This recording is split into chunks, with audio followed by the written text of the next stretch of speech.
मेरे आत्मस्वरूप योग साधक बंधुओं, सादर नमस्कार। हमने विगत रक्तचाप भाग 1 में आपसे एक सामान्य चर्चा की थी। अब आइए ब्लड प्रेशर रक्तचाप के दूसरे भाग में इसी विषय को थोड़ा आगे बढ़ाते हैं। रक्तचाप को नियंत्रित रखने के लिए, अपने शरीर को संतुलन बनाए रखने के लिए हमें सबसे पहली बात तो ये ध्यान रखनी होगी कि हमें अपने पाचन संस्थान को बिल्कुल ठीक रखना होगा। अगर हमारा पाचन संस्थान, हमारी पाचन प्रणाली, डाइजेस्टिव सिस्टम बिल्कुल ठीक रहेगा तो रक्तचाप का असर हमारे ऊपर कम होगा। अगर हमारा पाचन संस्थान, डाइजेस्टिव सिस्टम डिस्टर्ब होगा तो इसका सीधा असर हमारे हार्ट पर पड़ेगा, और जब हार्ट पर पड़ेगा तो ब्लड की पंपिंग जिस समय होती है, ब्लड में ऑक्सीजन मिल करके हमारी कोशिकाओं में जा करके अंतिम बिंदु तक जाती है, तो उस समय कोशिकाओं पर असर पड़ता है, और जब असर पड़ता है तो परिणाम क्या होता है कि प्रेशर बढ़ जाता है। देखिए, हमारा इसके लिए हमें अपने पाचन संस्थान अर्थात समान वायु को बिल्कुल ठीक रखना होगा। इसके लिए हमें कुछ यौगिक प्रक्रियाएं करनी होंगी। पूर्व में आपको बताया था कि जैसे भस्त्रिका प्राणायाम, नाड़ी शोधन, अनुलोम विलोम, भ्रामरी, उद्गीत, उज्जाई, ये प्राणायाम, इनका अभ्यास हम करें। कपालभाति यौगिक क्रिया करें और ताड़ासन का भी हम अभ्यास करें। तो आप देखिए कि अगर हम 7 मिनट से 15 मिनट का अभ्यास करते हैं तो निश्चित रूप से हमारा बीपी काफ़ी लो हो जाएगा। हाई बीपी वालों को इसमें तुरंत आराम मिलेगा। और ध्यान ये रखें कि हमेशा बीपी हमारे को नियंत्रित रखने के लिए हमारा मस्तिष्क भी बहुत कारगर है। मस्तिष्क का जो बायां भाग है सदैव व्यस्त रहता है, और इस व्यस्तता को हमें थोड़ा बांट देना है। हम मस्तिष्क की जो प्रणाली है, इस प्रणाली को ठीक करने के लिए हमें नाड़ी शोधन प्राणायाम का बार बार प्रयोग करना चाहिए, और नाड़ी शोधन प्राणायाम 7 मिनट से 11 मिनट तक करना चाहिए। नाड़ी शोधन प्राणायाम देखिए, हमेशा हमारे तमाम योग गुरु, कोई कहता है कि इस तरह से हाथ रख करके आप योग के प्राणायाम करिए, कोई कहता है हाथ नीचे करके। आप किसी भी प्रकार से करिए, विषय ये नहीं कि आप हाथ ऊपर करके कर रहे हैं, नीचे करके। हम देखिए वायु मुद्रा का प्रयोग करते हैं, और अपने दाहिने हाथ के दाहिने अंगूठे को हम अपनी दाहिनी नासिका पर रख करके बाईं नासिका से सांस लेते हैं,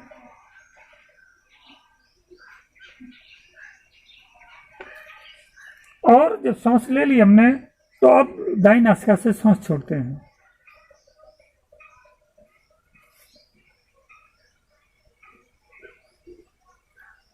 अब पुनः बाईं नासिका से सांस लेकर के और दाईं नासिका से छोड़ेंगे। कहने का मतलब ये है कि बाईं नासिका से सांस लेकर दाईं नासिका से छोड़ना है, और ये क्रम कम से कम 7 से 11 मिनट तक करना चाहिए। आप ये देखेंगे कि ये नाड़ी शोधन प्राणायाम करने से ब्रह्म मुहूर्त में आपके उच्च रक्तचाप जो है उससे तुरंत आपको आराम मिल जाएगा।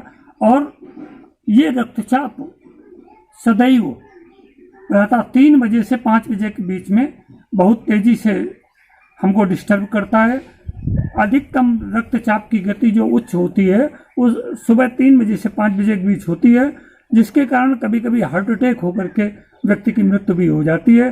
तो हमें ये ध्यान रखना चाहिए कि ब्रह्म मुहूर्त में उठ करके हमें सुबह, जो रात भर में हमारा शरीर न्यूट्रलाइज्ड हो गया है, शरीर में पानी की कमी हो गई, पानी को ले करके हमें ब्रह्म मुहूर्त में मल मूत्र का त्याग करके प्राणायामों का अभ्यास करना चाहिए। और दूसरी चीज़ है कि हमेशा ये ध्यान रखें कि हमारी जो पेनियल ग्लैंड है ये हमारे हार्मोनल डिस्टर्बेंस का कारण बनती है। हमें हार्मोनल डिस्टर्बेंस को ठीक रखने के लिए मस्तिष्क के मध्य भाग का प्रयोग करना चाहिए। मस्तिष्क का मध्य भाग, अनुलोम विलोम प्राणायाम, बाएं से सांस लेना, दाहिने से छोड़ना, दाहिने से सांस लेना और बाएं से छोड़ना। एक बात जरूर याद रखें कि जब भी सांस लें तो जितनी मात्रा में श्वास लें, जितनी देर तक श्वास लें, उससे दूनी समय तक या दूनी मात्रा में श्वास छोड़ने का उपक्रम करें, जिससे हमारा जो हार्ट फुलनेस हो जाता है, हमारे हार्ट में, हमारे समान वायु के क्षेत्र में, पेट में और हमारे ये स्कंद रीजन में जो वायु भर जाती है, उस वायु का हमारी मांसपेशियों के द्वारा पूर्ण रूप से सदुपयोग हो सके, जिससे हमारे रक्तचाप को, हमारे हृदय गति को, हमारे ब्लड को सपोर्ट मिल सके और हमारा स्वास्थ्य उत्तम हो सके। हमें भोजन में एक बात ध्यान ये रखनी चाहिए कि पोटेशियम की मात्रा का ज़्यादा प्रयोग करना चाहिए। पोटेशियम पदार्थों का प्रयोग करने से हमें उच्च रक्तचाप में, हाई ब्लड प्रेशर में आराम मिलता है और ये नमक के असर को कम कर देता है। अधिकतम जब हमारा हाई ब्लड प्रेशर हो तो उस समय नमक की मात्रा कम लें, और जब लो ब्लड प्रेशर हो तो नमक की मात्रा को थोड़ी बढ़ा करके लें। तो कुछ चीज़ों का, खास चीज़ों का ध्यान, पोटेशियम वाली चीज़ों का ध्यान ये रखना है हमको कि पोटेशियम में जैसे दूध है, दही है, मछली है, अंडा है, सोयाबीन है और अरहर की दालें हैं, कुछ दालें ऐसी जो छिकले युक्त होती हैं, मछली है, फिश ऑयल भी है इसी में, इस तरह की चीज़ें हमें पोटेशियम ज़्यादा देती हैं, सोयाबीन है। तो ये पोटेशियम की मात्रा भरपूर लेने से हमें हाई ब्लड प्रेशर में हमको आराम मिलता है। और दूसरी चीज़, एक बात और याद रखें कि जो फास्ट फूड और पैक्ड फूड होते हैं, इनका प्रयोग करने से हमें अधिकांशतः लो ब्लड प्रेशर की समस्या पैदा हो जाती है। देखिए, इस समय जितना हम केमिकल लेंगे अपने भोजन में रिफाइन के रूप में, ये केमिकल ही हमारे जो मांसपेशियां हैं इनका हार्ड कर देता है और इनके रक्त प्रवाह में आने वाले मार्ग को सकरा कर देता है, जिससे हमारा प्रेशर हमारे हार्ट पर आता है उसका।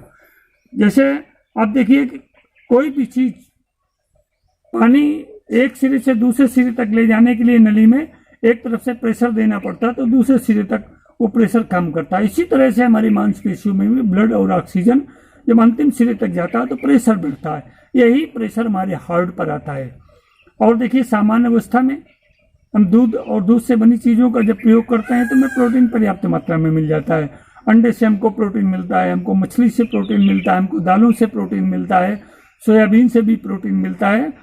तो इस तरह से हम प्रोटीन और पोटेशियम का ज़्यादा प्रयोग करें तो हमें उच्च रक्तचाप में बहुत आराम मिलेगा।